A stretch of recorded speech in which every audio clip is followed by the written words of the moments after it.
right, so as you go around the corner, we're going to keep him at a walk for a minute, but I just want you to kind of slowly gather him up and kind of ask him to get into a little bit of a frame.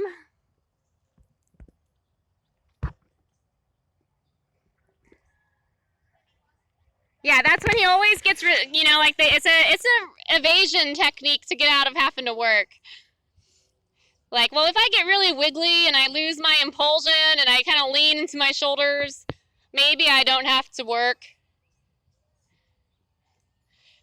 Good.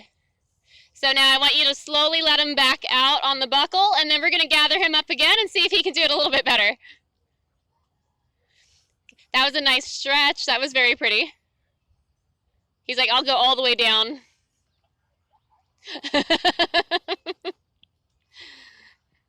Good, and then as you kind of come off the slope, go ahead and start to gather him up again.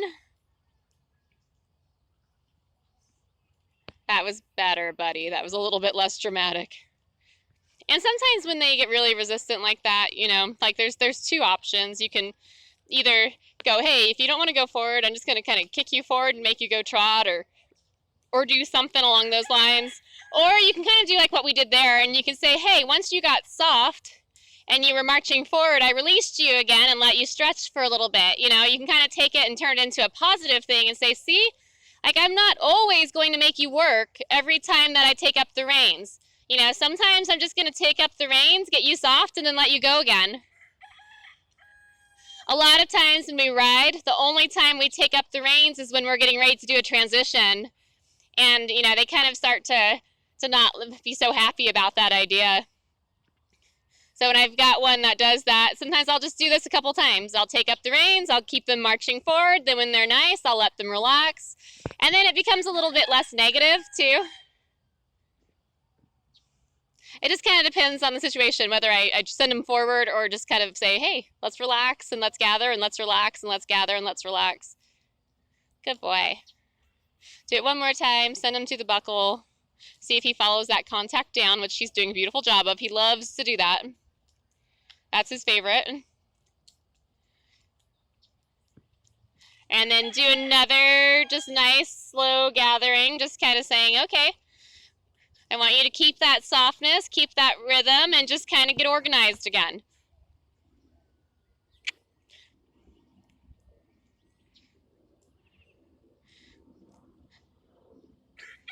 There you go. So all in all, that was less resistant, except he still kind of ran into your inside leg. So maybe from there, maybe stop him, side pass him a couple steps, and then send him forward again. Just kind of remind him that that inside leg needs to be respected. There you go. Much better. All right, and then just kind of keep that contact and walk him forward.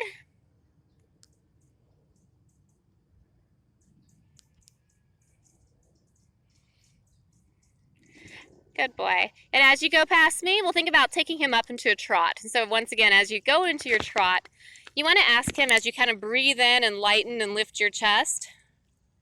Like we ask the downward transitions on our exhales. We ask for upward transitions on our inhales. Good.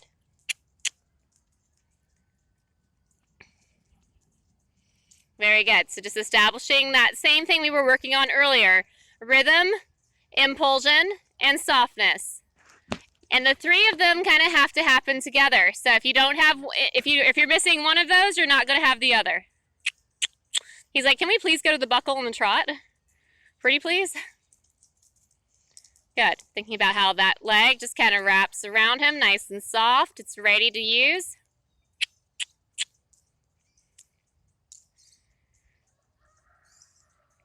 There you go. That's getting better. And then when he yields, just kind of put your hands back in that neutral position. There you go. And just keep him moving forward. That's the hardest part at this point because he's probably like, oh, I'm getting kind of tired. This is hard work. Good. Straighten him off that outside rein a little bit right there. Good. And when you feel like he's kind of light in those aids, meaning that he's responsive, he's going forward, he's not yanking on you, go ahead and ask him for a nice smooth canter transition. And just kind of think about how it should happen really softly. You should just kind of sit, push, kiss, and he should just roll right up into it without any drama. You know, if everything is right, like if he's going through that bridle properly and, you know, just kind of listening to everything, it should be just easy, easy, easy. Good. Now here he's kind of overarching a little bit. So, you know, you may need to take his nose for a stride or two for focus reasons, but then try to straighten his neck just a little bit using your outside rein. There you go. Look through your turn. Think about how your outside leg and your outside pocket work together to help push him through those corners. Good. Inside leg is long and balancing for you. It just stays right underneath you. Good. And there he's just kind of going too low and losing his impulsion. So with him, we know he likes to try to cheat and get into that front end by going too low into that bridle. He's like, come on, guys. It's like, Bodhi, you're not a quarter horse. You're an Arabian. You can keep your head and neck a little higher and tuck it. There, you got him. That's way better. And now try a little softening again and see where he goes. Oh, like when he yields, try just to relax your elbow a little bit and see what he does. See if he keeps it together or he gets weird.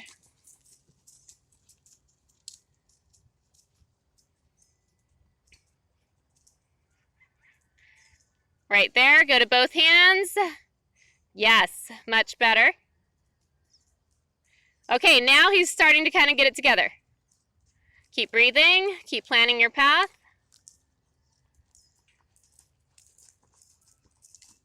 Good, he's gonna always look in this corner. And so then there's that balancing act of, you know, bending him and getting him focused, but then straightening him a little bit so he can get a little bit more round. Better, way better, good. Very nice. Good tall posture. You're flowing nice and smooth through your seat. Your legs are staying underneath you and close to him so you can use them. Think about how that heel just kind of sinks down and back a little bit just by stretching that calf. Good save there. Good. Very good. If you've got the stamina, let's go in a 2-point furrow lap. Hovering, think about how everything goes into your thigh and then into your heel. So your weight drops down into your thighs. Very good. Tall body. Deep heels.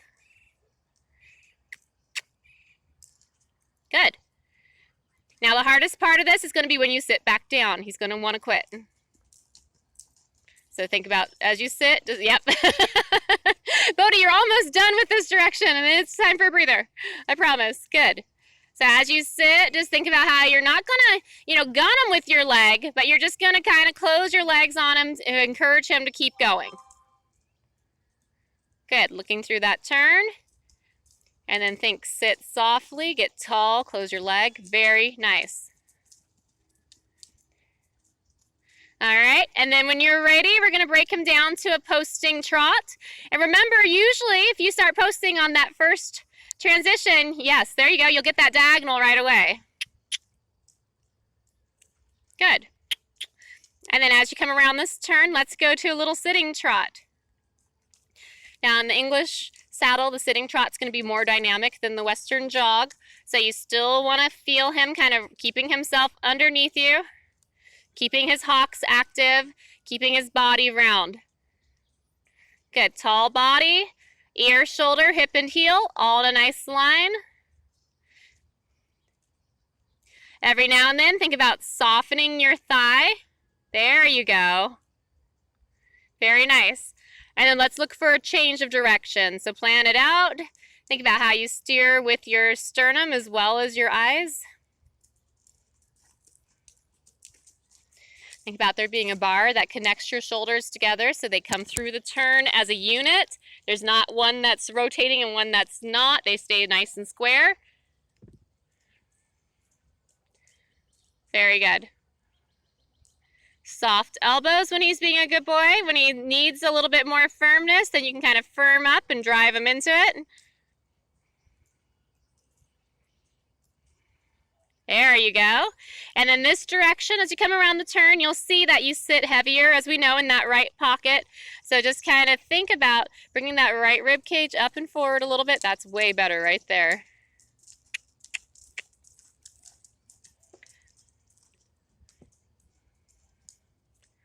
Good.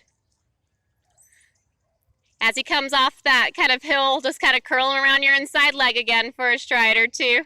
He's like, can I please quit? Very nice. And then soften your arm so it's just kind of over his withers. There. You almost had it, buddy. So right there, he kind of slowed down a little too much. So you have to use both legs to kind of regenerate that impulsion. Just pushing his chest up to his chin. You know, you want to think about everything pushing from the back.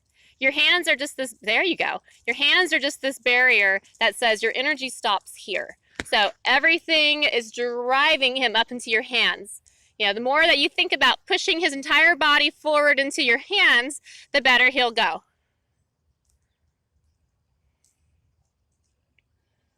Good. And take a walk break. Very nice. Don't let him pull. Just kind of keep him marching into those hands for a minute here. March on, buddy. There we go. He's like, you know, I don't know about this fast walking thing. Good. Ask him to get just a little bit more soft. You got this, buddy. And think about here, he's counter-arcing a little bit, and it's because you shortened up your outside rein so much. There you go. Good. And then as you get past me, we'll let him stretch and reach for the bridle a little bit. Just kind of go to the buckle and let him relax. He's always happy about that.